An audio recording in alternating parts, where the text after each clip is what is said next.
आप कैसे हैं? मैं अच्छी हूँ अभिलाषा, आप बताओ। मैम मैं अच्छी हूँ। मैम आप मुझे ये बताइए SIR क्या है? देखो, राजस्थान में मतदाता सूचियों की जांच के लिए विशेष गहन पुनरीक्षण कार्यक्रम प्रारंभ हुआ है और इस कार्यक्रम के तहत राज्य के प्रत्येक मतदाता जिनका नाम 2025 की मतदाता सूची में है, सभी को इन्यूमरेशन फॉर्म अर्थात गणना प्रपत्र भरना होगा। मैम मुझे वही तो जानना है कि ये गणना प्रपत्र में हमें भरना क्या है? गणना प्रपत्र बहुत आसान और सरल है, सिर्फ एक ही पेज का गणना सिर्फ प्रपत्र। एक पेज का? बिल्कुल, एक ही पेज का गणना प्रपत्र है और उसमें भी कुछ सूचनाएं पहले से ही प्रिंटेड है। उसमें आपका नाम है, एपिक नंबर है, भाग संख्या है, विधानसभा क्षेत्र का नाम है और पुरानी फोटो इसमें पहले से लगी हुई है। इसके अंदर इन्यूमरेशन फॉर्म में ऊपर का जो कॉलम है उसमें आपको कुछ सामान्य सी जानकारियां स्वयं की भरनी है। तो मैम उनमें हमें क्या भरना है? देखो, सामान्य जानकारियों में आपकी जन्म दिनांक है, मोबाइल नंबर है, माता पिता का नाम है और यदि आप विवाहित हैं तो आपके जीवन साथी का नाम है और यदि इन सब के एपिक नंबर आपके पास उपलब्ध है तो वे भी इसमें भर दीजिए। इन्यूमरेशन फॉर्म में ये ऊपर का पार्ट है, नीचे के पार्ट में मैपिंग से संबंधित सूचनाएं भरनी है। मैम मैपिंग क्या होती है? मैपिंग देखो, राजस्थान में जो मतदाता हैं उनकी विगत SIR की मतदाता सूचियों से मैपिंग कर ली गई है।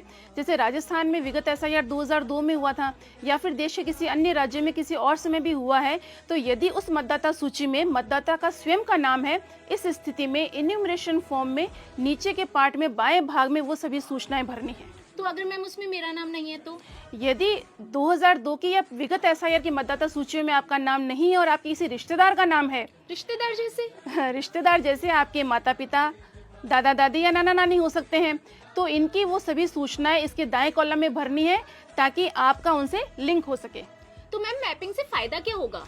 मैपिंग से ही फायदा ये है कि राजस्थान में SIR की प्रक्रिया आसानी से पूरी होगी। वो इस प्रकार कि निर्वाचन विभाग ने पहले से ही राज्य के 70% से अधिक मतदाताओं की मैपिंग विगत SIR की मतदाता सूचियों से कर ली है। इसीलिए इन सभी मतदाताओं को SIR की पूरी प्रक्रिया के दौरान किसी भी प्रकार का कोई भी दस्तावेज नहीं देना होगा।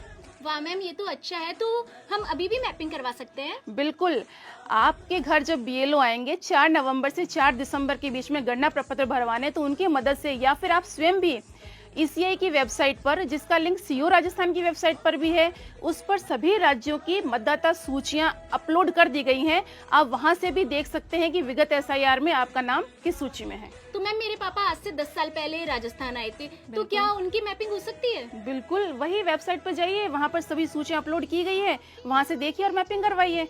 अरे वाह मैम, ये तो अच्छा है, मैं समझ गई हूँ। अब आप मुझे ये बताइए कि गणना प्रपत्र में डॉक्यूमेंट्स क्या देने हैं? गणना प्रपत्र में जब पहला चरण शुरू हुआ है इन्यूमरेशन फॉर्म भरने का, जब BLO आपके घर आएंगे और अधिकतम BLO आपके घर 3 बार आएंगे 4 नवंबर से 4 दिसंबर के बीच में, इस चरण में राजस्थान के किसी भी मतदाता को कोई भी डॉक्यूमेंट नहीं देना होगा। वाह मैम, ये बहुत अच्छा है। तो मैम अगर मुझे अपने BLO से कनेक्ट करना है तो मैं कैसे करूँ? अगर आपको अपने BLO से कनेक्ट करना है तो ECI नेट पर, जो ECI का एक पोर्टल है, उसके ऊपर एक नई सुविधा प्रारंभ की गई है, book A call with BLO। आप अपने BLO को कॉल बुक करें और वो आपको सभी प्रकार की जानकारियां देंगे। वाह मैम, ये प्रोसेस तो बहुत आसान है, मैं तो आसानी से अपना गणना प्रपत्र भर दूंगी। बिल्कुल, 4 नवंबर से 4 दिसंबर के बीच में राज्य के सभी मतदाता जब BLO आपके घर आएंगे तो अपना गणना प्रपत्र भरकर अपने BLO को दें और जागरूक नागरिक होने की जिम्मेदारी निभाएं। धन्यवाद।